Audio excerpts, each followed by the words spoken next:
friends, welcome to the Traders Library, India's first and biggest library on stock stock market. Market course for beginners के 5वें lecture में आपका स्वागत है। पिछले लेक्चर में हमने देखा था कि जनरल कंसल्टेंसी अच्छा परफॉर्म कर रही थी और अपना एक्सपेंशन करने के लिए वो एक और फंडिंग उठाना चाहती थी। इस बार जनरल कंसल्टेंसी थोड़ी ज़्यादा फंडिंग उठाना चाहती थी, यानी 100 करोड़ के करीब। जैसे कि हमने देखा था कि जनरल कंसल्टेंसी ने अपनी पहली फंडिंग एंजल इन्वेस्टर से उठाई थी, तब उन्होंने 2 करोड़ की फंडिंग उठाई थी और अब कंपनी 100 करोड़ के करीब फंडिंग उठाना चाहती थी। पर जनरली एंजल इन्वेस्टर्स इतनी बड़ी फंडिंग प्रोवाइड नहीं करते हैं, इसलिए उन्होंने वीसी यानी वेंचर कैपिटल से फंडिंग उठाने का फैसला किया। तो फिर उन्होंने कुछ वेंचर कैपिटल्स को अप्रोच करना शुरू किया। कंपनी की अच्छी ग्रोथ के चलते उन्हें तुरंत वेंचर कैपिटल से फंडिंग मिल गई। तो इस तरह एबीसी पार्टनर्स इस वेंचर कैपिटल से उन्होंने 100 करोड़ की फंडिंग उठाई। इस फंडिंग राउंड के बाद कंपनी की ग्रोथ और तेजी से बढ़ने लगी। कंपनी अच्छा खासा रेवेन्यू और प्रॉफिट कमाने लगी। कंपनी के अच्छे बिजनेस के चलते जनरल कंसल्टेंसी का अच्छा नाम होने लगा और उन्हें अच्छे खासे कॉन्ट्रैक्ट्स भी मिलने लगे। कंपनी की इस ग्रोथ से विवेक और योगेश खुश थे, वो एंजल इन्वेस्टर भी खुश थे और वीसी एबीसी पार्टनर्स भी खुश था। अगले 2-3 सालों तक कंपनी की ऐसी ग्रोथ बरकरार रही। हाँ, बीच बीच में थोड़े अप्स एंड डाउन्स आए, लेकिन कंपनी ने उन्हें मैनेज कर लिया और अपनी इसी ग्रोथ को बरकरार रखने के लिए कंपनी और फंड रेज करने की प्लानिंग कर रही थी। इस बार कंपनी 1000 करोड़ रुपए की फंडिंग उठाने की प्लानिंग कर रही थी। वही एबीसी पार्टनर्स, जिसने जनरल कंसल्टेंसी में 100 करोड़ रुपए इन्वेस्ट किए थे, वो भी अब कंपनी से एग्जिट करना चाहते थे और अपना प्रॉफिट बुक करना चाहते थे।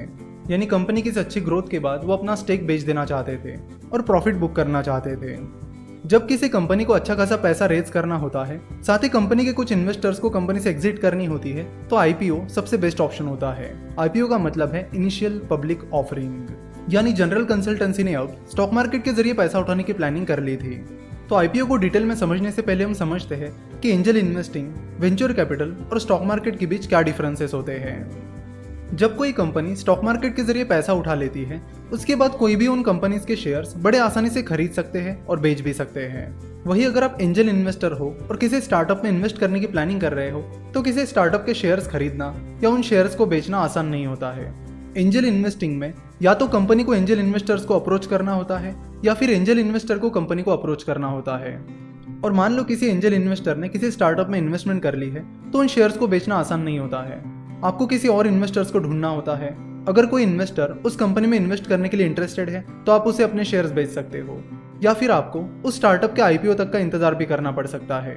जनरली एंजल इन्वेस्टर्स और वेंचर कैपिटल जब उस कंपनी का आईपीओ आता है जिसमें उन्होंने इन्वेस्ट किया है, तब उस कंपनी से एग्जिट लेना प्रेफर करते हैं। जैसे कि अभी कुछ टाइम पहले हमने देखा कि उबर का आईपीओ आया था, जिसमें उबर के कई सारे इन्वेस्टर्स ने कंपनी से एग्जिट ले ली थी। दूसरा डिफरेंस ये है कि एंजल इन्वेस्टर्स और वेंचर कैपिटल कंपनी में इन्वेस्ट तब करते हैं जब कंपनी अपने शुरुआती दौर में होती है, यानी जब कंपनी छोटी होती है।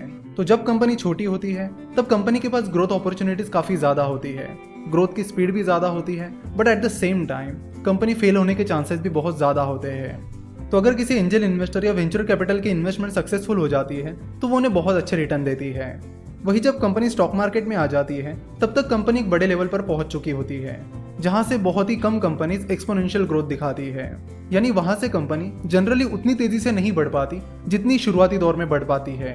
But at the same time जब तक कंपनी स्टॉक एक्सचेंज पर लिस्ट हो जाती है, तब तक कंपनी एक वेल सेटल्ड कंपनी बन जाती है, जहां से कंपनी के फेल होने के चांसेस कंपैरेटिवली कम हो जाते हैं, यानी कंपनी के शुरुआती दौर के मुकाबले कम हो जाते हैं।